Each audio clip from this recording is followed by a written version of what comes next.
Many times in life, it happens that we feel there is no one who can help us. There is no God, no higher power. What's the fun in looking for God when He can see us going through tough lives? In those extreme moments, we stop believing in the existence of God and any existence of Him.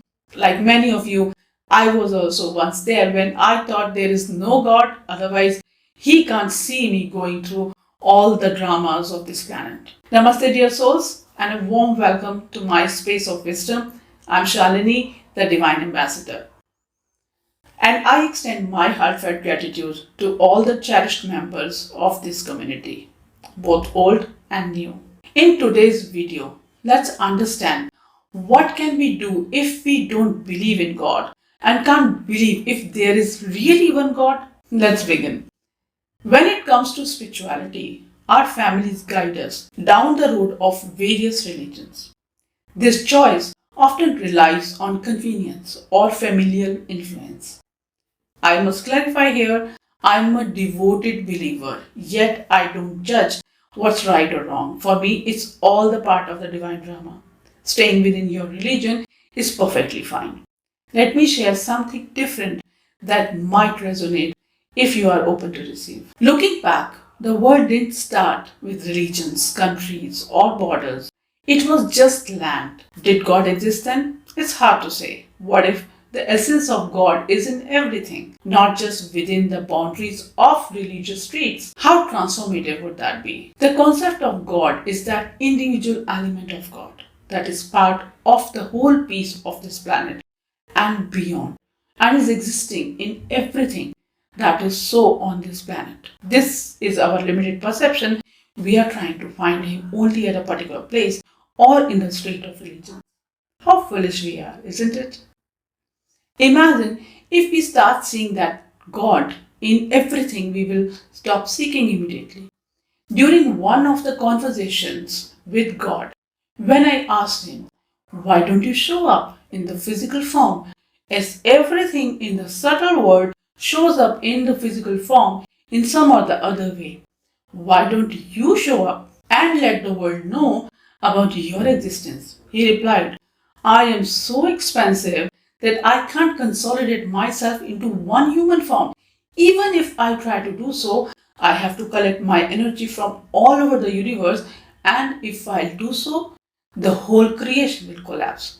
That's why I expose myself either to my elements in my creation or to them who find me with intense curiosity and devotion. If you know everything is God, you will not move even a single inch and think where you are is God, to whom we are meeting is God. We are eating God, sleeping God, drinking God. As humans, we are also the part of His planetary manifestation.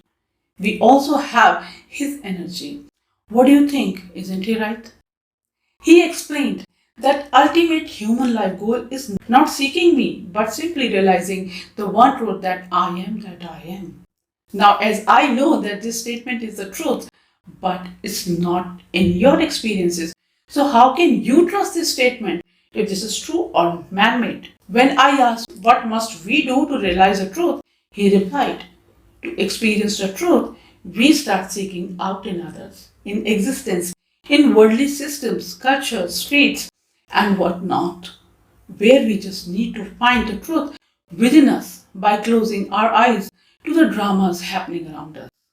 Maybe that's why we are asked to close our eyes during any prayer or sadhana. When we jump into the drama of lives, we mostly lose our way back to us, isn't it? Also, I realize that this is just one common sense issue with us. If we are seeking our reality, we only must look within us. As outsiders, nobody knows us except ourselves. Don't you agree with me? We are true to only ourselves. I hope you agree that our secrets are known to us, not even to our families, spouses, or children. Because, firstly, no one bothers about our secrets as they may perceive our secrets as per their mind. And secondly, they may have their own secrets, isn't it? We speak the real truth only when we are within our own company. As for others, we become their perceptions. Like for boss, we are an efficient worker. For family, we are just a caretaker and bread earner. For parents, we are children irrespective of the age and maturity. No one can understand us except ourselves. Hence, to experience self, we must sit with ourselves. Am I right? It's challenging to sit with self as we are not aware of the facts that are coming up while sitting alone and we get confused. Moreover, due to the drama around us on planet, we again switch to look outside and start finding answers through others on internet, through social media platforms. Although inside we know that in reality we may not get what we are finding, we still spend time searching at the confused place. With such confusion, there is a 100% chance that we may get more confused and finally can stop looking for the truth. Many times, gradually, we stop believing in the existence of any higher power. So, what's the solution? To reach to the truth, we must start to satisfy our logical mind. Let's understand it in a scientific way. We know that the scientific research we had been believing in psychology and in the field of medicines until now also began with a simple hypothesis or assumption statement. People who don't know what is hypothesis, in a layman term, in psychology, if we want to research on a particular topic like how anger affects the heart, the researchers develop a few statements, assumption statements to begin with. That is, for example, in this matter, anger may or may not affect the heart. Or another statement could be, does anger affect the heart? Yes or no. So these are not precise statements, but somewhat closer to make you understand the hypothesis part. These statements help the researcher to not to deviate from the goal and to keep the collected information precise as they do data analysis for the perfect conclusion. If you want to know more about hypothesis or research, you can learn from the internet. So in this goal of non-existence or existence of God, until we research and realize the truth, we can simply assume that there is only one power that can be named as consciousness, higher power, God, Ishtadevata, or any name you wanted to give. There is only one truth, that it's the power that helps us in survival of everything in the universe. To research and validate if God exists or not, you can start by pointing out logically who created this whole world and the beings living in this world. Who is he or she created this world? You know that there is a huge variety of beings who are different in colors, shapes, natures, behaviors, attitudes, and whatnot, including humans. What is it that created this diverse world? That one truth we must find that can give us an aha moment. The one truth that can give us all the answers. That one truth that can help us realize the truth. In this yuga of darkness, many times we know the truth but don't want to trust. When we lack trust on others, we must start the process of finding the secret truth by ourselves until we find someone as a guru or guide or an individual whom we can trust.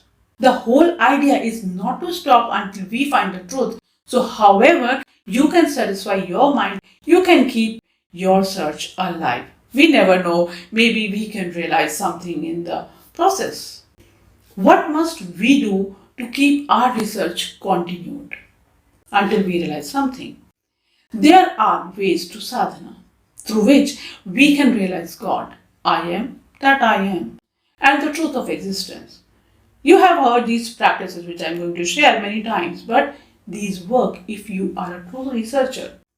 To experience self, we must practice prayer, a modality of bhakti yoga, devotion. Gain knowledge through books and scriptures, jnana yoga. Study what you can find within yourself that is not serving your highest good, called swadhyaya or self-study. These philosophies are difficult to understand for those people who have logical mind and scientific orientation like me. They may just lack trust in bhakti, prayer, study of the self, etc. What else can we do until we realize the truth?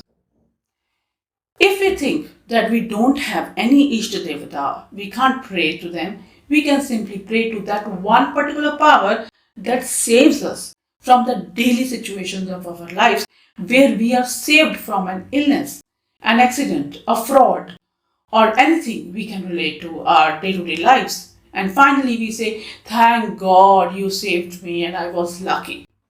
Just remember that one power and keep your research work going on. I understand that without knowing the truth, it's difficult to trust God. But as we start with one hypothesis or assumption statement and keep on researching, God Himself will come to make you realize Him. It's important to mention that this whole research has one secret ingredient, and that is patience. And I have a long story of this word patience in my journey too. I may share it in some other time, otherwise, you will get bored and this video will get longer. So, my dear researchers, keep your researches on and keep sharing your research experiences with me. And I'm looking forward to it. Also, if you have any questions, please write them down in the comment section. You may receive your answer at the perfect divine timings. Take care of yourself. Much love. Namaste.